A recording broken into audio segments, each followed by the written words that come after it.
Gusto na raw magbitiw ng isang direktor ng customs na sa pagdinig sa kamera ay dinawit sa umunoy payola sa ahensya.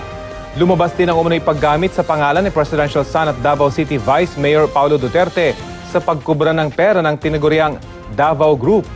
Balita hatid ni Ivan Mayrina.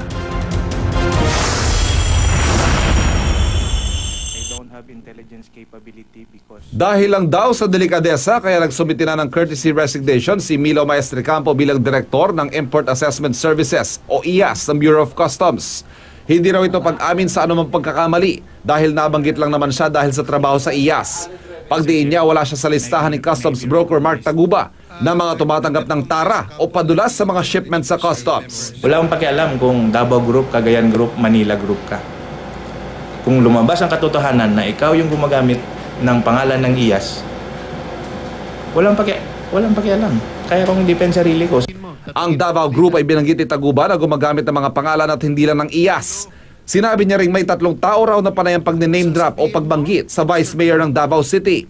Hindi binanggit ang pangalan ng kasalukuyang nasa posisyong yan na si Presidential Son Paulo Pulong Duterte. Mark, paano mo nasabi yun? Mabigat na akusasyon yan, Mark. Yun po ang sinasabi nila.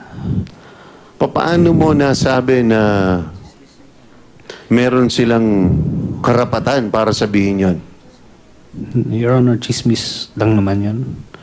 Sinasabi lang nila, tingin ko nag-name drop lang naman sila. Yun po yung Tita Nani. Yun po yung Jack. Yun po yung Small. Yun po yung grupo nila. Yun yung Davao Group na sinasabi nila. Nini-name drop nila Tita Nani, Jack, Small. Ginagamit nila yung pangalan. Ginagamit lang nila yung pangalan ni Vice Mayor. Never mo na-meet si Vice Mayor? Never. Ang binanggit na Jake ang kumukubra umano ng 3,000 piso kada shipment para sa opisina ng Port Collector. Wala namang detalye pa ng pagkakakilanlan ni alias Small. Ang sinasabing si Tita Nani, tumatanggap umano ng 10,000 piso kada shipment kapalit ang tariff codes para mailusot ang mga kargamento. Binigyan ng legislative immunity si Taguba para malayang sabihin ng kanyang nalalaman tungkol sa nawawalang kargamento ng droga sa BOC. Doon sa 10,000 napupunta sa IAS, kanino napupunta yan? Hindi ko po alam. Ang binibigay ko lang po doon sa Tita Nani, yung 10,000 per container. Hindi ko naman po alam paano ang hatian nila doon.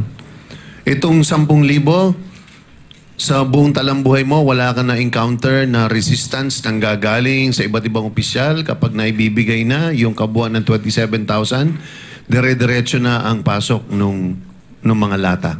Tama? Yes, Your Honor. Depcom Gambala? Yes, sir. Ito si Tita Nani. Kilala mo hindi? No, sir. Walang balak ang House Committee na ipatawag pa ang BC Alcalde na nagpasabing ayaw na niyang patulan ang isiniwalat ni Taguba. Ivan Mayrina, GMA News.